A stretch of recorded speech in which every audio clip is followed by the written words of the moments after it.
Everybody, welcome back to the channel. We're going to be doing, I think, the last installment here and final pictures of our rod build. We've got the Norfolk Composites APFG, which is all-purpose fast glass 744. So it's 7'4" power, which is a medium, moderate fast action. And today we're going to be epoxying the thread work that we put on this rod. Stick around and we're going to get right to it. All right, we're going to mix our epoxy. For all these guys, we're going to do 3 cc's or milliliters of this is the hardener.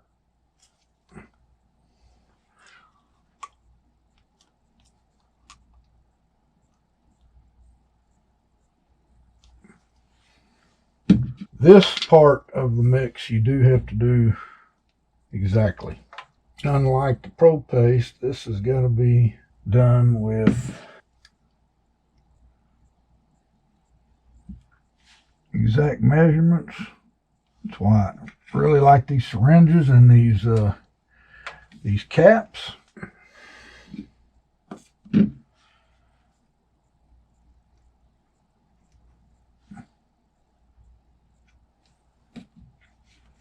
I just want to do a slow mix for 3 minutes. You're going to notice it's going to go through a milky like appearance to a really clear appearance. Sure, you can't make that out, but try not to go too fast. You'll get a lot of bubbles in it, but in my experience, I just kind of whip it up and pour it on some tin foil, and usually a lot of the bubbles will dissipate. If not, you can blow on it or apply heat. All right, we're not going to bore you with 3 minutes of stirring epoxy, but as soon as I get this set up, we'll come back. We're back here at the final stages of this. You can see how there's quite a bit of bubbles in this, and you see it. But the real magic is when you pour it out into the tin foil.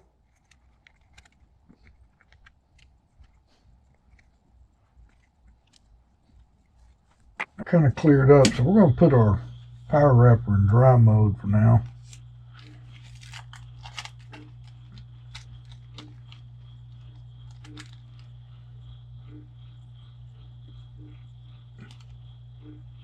I just like to put it on. And you can do this in power wrap mode as well, but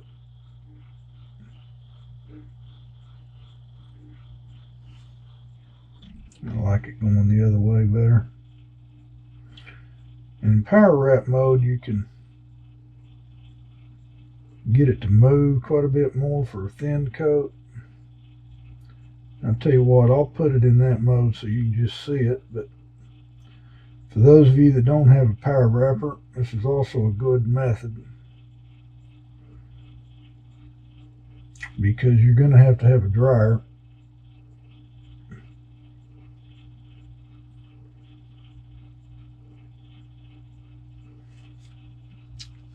I'll switch it to back to power wrap mode, and this does speed the process up a little bit.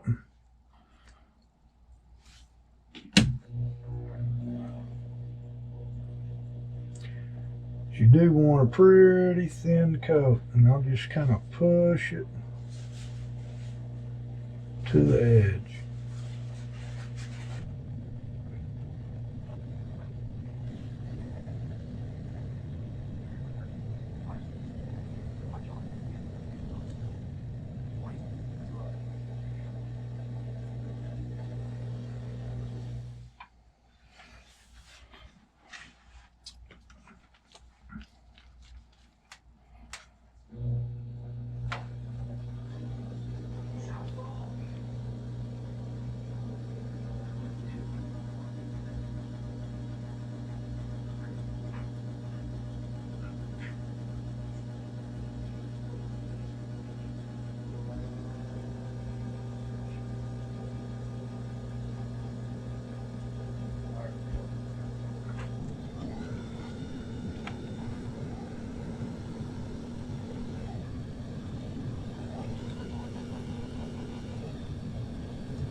That looks like a good thin coat.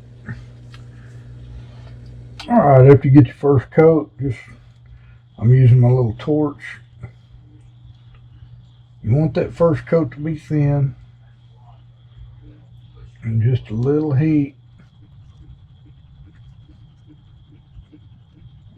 so you can get a good smooth coat.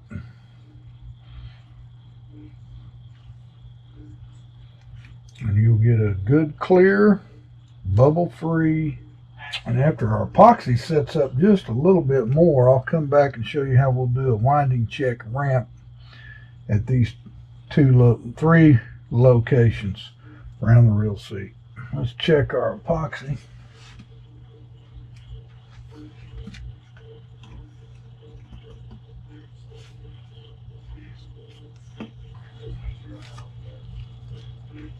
Yeah, it's starting to get stringy. So to do this, you just want to pile it on here.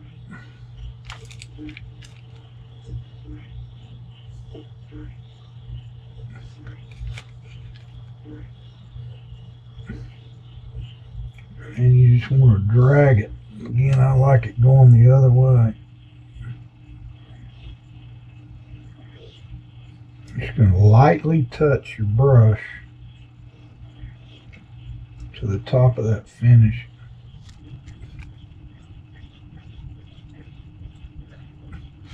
And you just kind of guide that epoxy where you want it to go. And you can wait till the last stage for this, but I had quite a bit of epoxy left, so thought I'd go ahead and use it.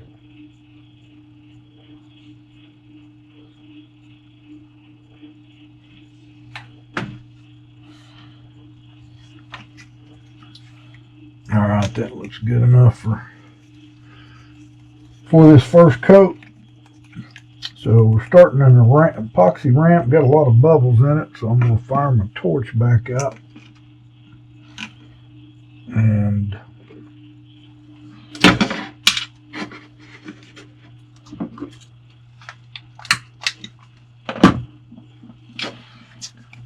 you got to watch that where you just applied that, because when you hit it with this heat, it's really going to want to run.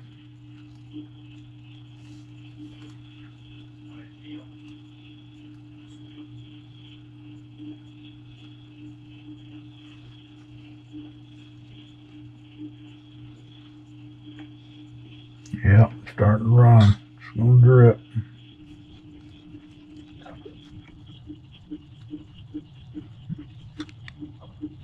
Yeah, it looks good. I'll tell you what, we're going to take you down and take you on a little tour here.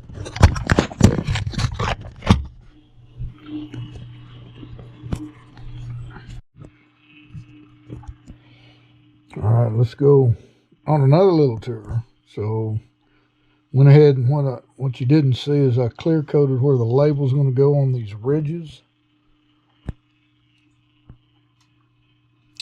Same thing right above here. These are where the labels will be going.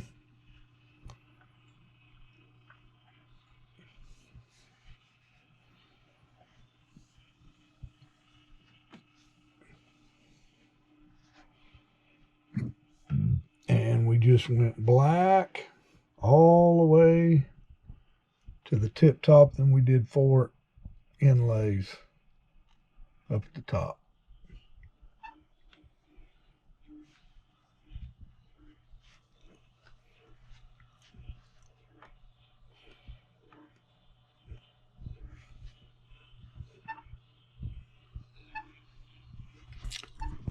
All right, we'll see you guys next week on a crankbait or a rod build.